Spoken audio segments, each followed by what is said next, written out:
भूमि खत्म हो। तो ये थे नेशनल लीडर, ये हैं कौमी लीडर जो के लोगों के मासेस की उस फ्रस्ट्रेशन को समझते हैं, जो समझते हैं कि जी हमारे मुल्क में आवाम को के दिल में अगर कोई किसी किस्म की कोई फ्रस्ट्रेशन है तो उसको ख़त्म किया जाए। और यही उनके कारनामे रहे कि उन्होंने फिर सीपैक को शुरू किया। और सीपैक आपने देखा कि सीपैक जो है वो अल्हम्दुलिल्लाह पूरे पाकिस्तान का फ्यूचर समझ के मोहतरम आसिफ अली जरदारी साहब ने सीपैक शुरू किया। चेयरमैन बिलावल भुट्टो जरदारी साहब बहुत कम अरसे के लिए लेकिन फॉरेन मिनिस्टर बने। जब वो फॉरेन मिनिस्टर बने तो उन्होंने पाकिस्तान का मुकदमा, पाकिस्तान के लोगों का मुकदमा पूरी दुनिया में जिस तरह पेश किया, इसकी मिसाल नहीं मिलती।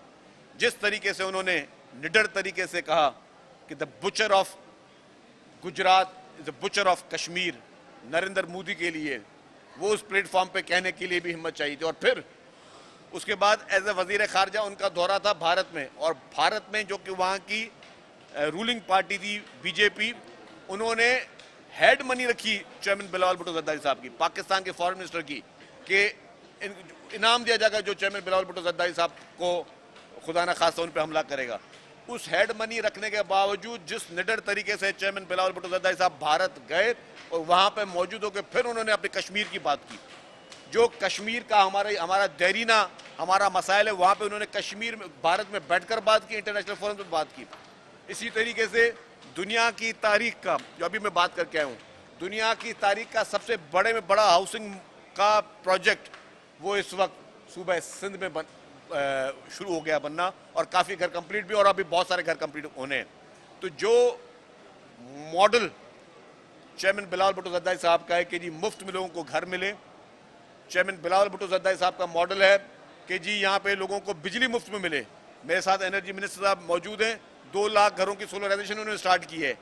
हारी कार्ड शुरू किए किसानों के लिए कि जी किसानों को मुफ्त में जो है वो हारी कार्ड मिले। मजदूर कार्ड लेबर के लिए ये शुरू किए कि लेबर को मुफ्त में जो है वो ये लेबर कार्ड मिले। जो मेडिकल फैसिलिटीज़ पूरे पाकिस्तान में, आज पूरे पाकिस्तान के मरीजों की मुफ्त इलाज सिंध हुकूमत कर रही है। आप जाके देखें कि हमारे जितने बड़े हॉस्पिटल्स हैं उसमें जितना मुफ्त इलाज हो रहा है, पूरे पाकिस्तान के मरीजों का इलाज हम कर रहे हैं बैठकर। और हमें कोई इसमें खुदा न खासा ताना देने की बात नहीं, हम दिल से बोल रहे हैं कि हाँ अल्लाह ना करे कोई बीमार हो, लेकिन जब भी कोई बीमार हो तो सिंध सूबा उसके लिए हाजिर है और मुफ्त में उन लोगों का इलाज होगा, और मुफ्त इलाज हुकूमत सिंध फराम करे। इसी तरीके से पीपुल्स पार्टी की सिंध हुकूमत ने जो गर्ल्स कैडेट कॉलेज पूरे पाकिस्तान में कहीं पर नहीं है, आप जाएँ शहीद बेनज़ीराबाद आपको गर्ल्स कैडेट कॉलेज नजर आएगा, आप जाएं लाड़कानो आपको वहाँ पे गर्ल्स कैडेट कॉलेज नजर आएगा। फिर तरीके दूसरा आपकी IBU यूनिवर्सिटी सिंध हुकूमत की बनाई हुई, पूरी दुनिया में उसको जो है माना जा रहा है, दुनिया की वो रैंकिंग में आ रही है। आपकी अरोड़ यूनिवर्सिटी, आपकी शहीद नुसरत भुट्टो यूनिवर्सिटी, आपके जितने भी एजुकेशन में के सेक्टर में जो हायर एजुकेशन में जो अभी काम हो रहा है, जिस तरीके से हेल्थ सेक्टर में अल्हम्दुलिल्लाह पूरे पाकिस्तान में चैलेंजिंग आप सबसे ज़्यादा आपके बेहतर हैं। आपके बाकी जितनी स्कीम्स है उसमें जिस तरह सिंध हुकूमत एक खिदमत करे, यही पाकिस्तान पीपुल्स पार्टी है। तो यौम तासीस पे अवाम के लिए, क्योंकि मैं कहता हूँ यही सवाल जो आज मैं अगर जस्टिफिकेशन, मैं तो सिर्फ एक सरासरी एक विजिट पे आया हूँ, बात कर रहा हूँ, लेकिन अगर मैं वो सिंध हुकूमत ने जो भी काम किए हैं, जो कि अगर मैंने वो पढ़ना शुरू कर दिया तो यहाँ पर मुझे 10 घंटे चाहिए वो काम करने के लिए, बताने के लिए। तो यही क्या कोई दूसरे सूबे की हुकूमत या कोई और पॉलिटिकल पार्टी कह सकती है कि हाँ हमारे पास भी state of the art hospitals हैं। जो एनर्जी पूरे पाकिस्तान का सबसे बड़े में बड़ा इशू क्या है इस वक्त, वो बिजली का है। मेरे साथ एनर्जी मिनिस्टर साहब मौजूद हैं। आज पूरे पाकिस्तान के सबसे बड़े में बड़े एनर्जी एक्सपर्ट्स और फाइनेंशियल एक्सपर्ट्स कहते हैं कि पाकिस्तान में सस्ते से सस्ती बिजली अगर बन सकती है तो वो कोयले से बन सकती है। ये प्रोजेक्ट शहीद मोहतरमा बेनज़ीर भुट्टो साहबा ने शुरू किया। जब वो पीपुल्स पार्टी की हुकूमत गई और PMLN की हुकूमत आई तो उन्होंने वो प्रोजेक्ट को शेल्फ कर दिया।